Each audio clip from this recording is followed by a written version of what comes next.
So, if you are a Bronny James fan, look away. Look away, because you may never see Bronny James back in a Los Angeles Lakers, I guess. Like, you might see him in a G League uniform. Uniform again after 5 games. So, Bronny is expected to travel with the Lakers for a 5-game road trip.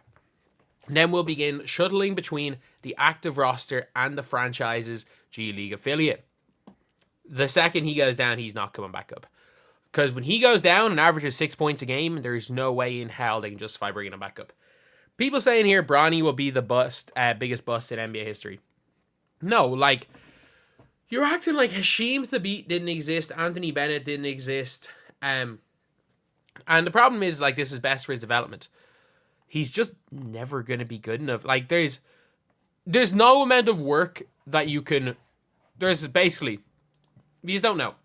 There are, like, certain situations where there's no amount of work you can put in to make someone an NBA player. Like, for example, I'm the same height as Bronny. I have the same wingspan as Bronny.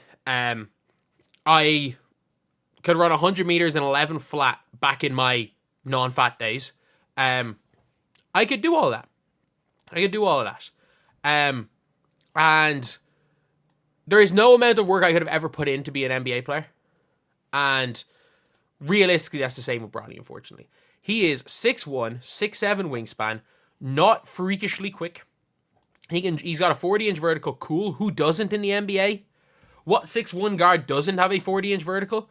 That isn't a good passer, can't play the 1, doesn't have a good handle, isn't a good shooter, is a mediocre team defender, like, is a mediocre on-ball defender, and his defense gets hyped up so much in general, because he's so bad on offense. Like, yeah. Like, he's... The reason why Bronny James' defense is talked about so much is because he's so bad in offense.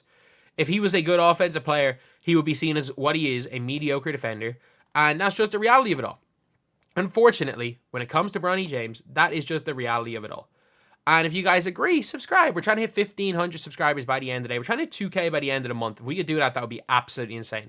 That is the goal, 2,000 subscribers by the end of October.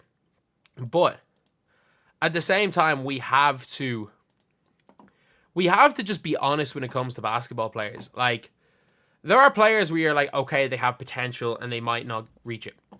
Like your Bruno Caboclos, 6'9", freaky athletic, maybe not the like level of a Bronny James as far as ability goes, but they have that potential to be an NBA player. Bronny just doesn't, and it's just the unfortunate truth of it all. And I think one of the biggest problems is that you can be bad on the main roster, on like the main Los Angeles Lakers roster. Like, you can be bad on the Lakers and then kind of just stick with it. You can kind of just stick with it, and you can hang around for a little bit, and then after you hang around for a little bit, you can basically like maybe eventually find a role or go get a good contract overseas. But the problem is Bronny James going to the G League. He's not good. He's not going to be good enough for the G League. And I mean that. Doesn't even deserve to be there. Better than an active roster. I love it. Like, he's not good enough to be a G League player.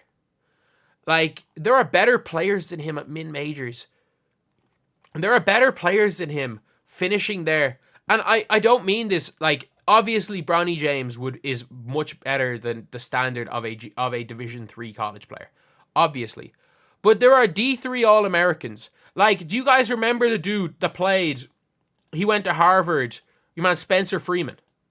Do you guys remember him from the LaMelo Ball days? He went to Mater Dei. He was the guy. When they played against Chino Hills, Spencer Freeman was the guy. He was it Spencer Freeman or was that his name?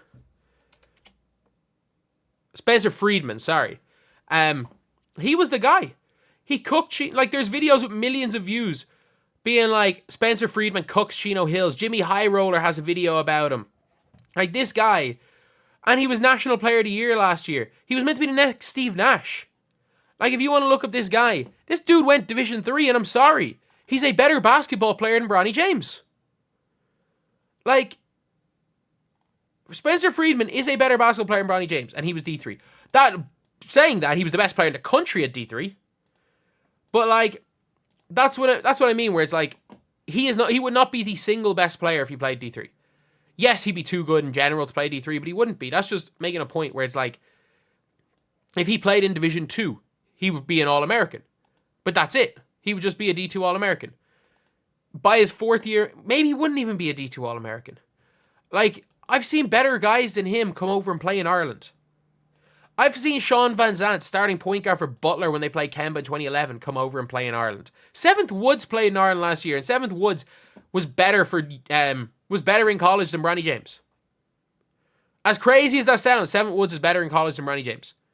And he was playing in Ireland for 3 figures a month salary, as far as I'm aware.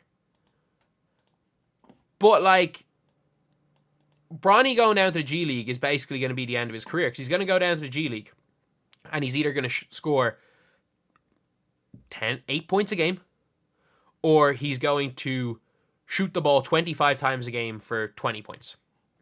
And it's going to be one or the other, because there are, like, you do realize every time Bronny James sets foot on the floor in the G League, people are going to watch. He is going to get the equivalent of, like, the freaking Caitlin Clark treatment. And that every game Bronny plays in the G League is going to be another team's, is going to be their, like, Super Bowl. It's going to be their Super Bowl. So if you are Bronny, you're coming up against the best of the other team. Teams are going to want to shut you down to 0 points, because every single player on your team and elsewhere wants to make it to the league.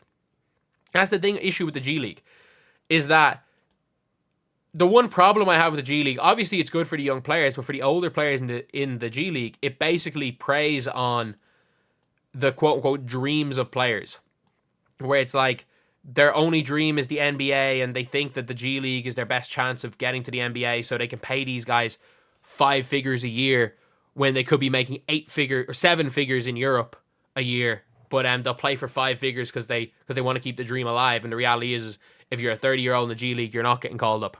But yeah, that is pretty much it. Let me know what you guys think. I think basically he's done. I think his career is effectively done. I think in general, like, it is hard. It's really hard to go from being a bad G League player to a NBA player. Like, we saw Kenneth Lofton averaging like 30 in the G League. He can never make a roster. The only positive is that his name is LeBron James Jr. That is the only positive with this. But there is a chance that he never suits up for the Lakers again after this 5-game road trip. Because if LeBron decides to retire, he'll never play another NBA game.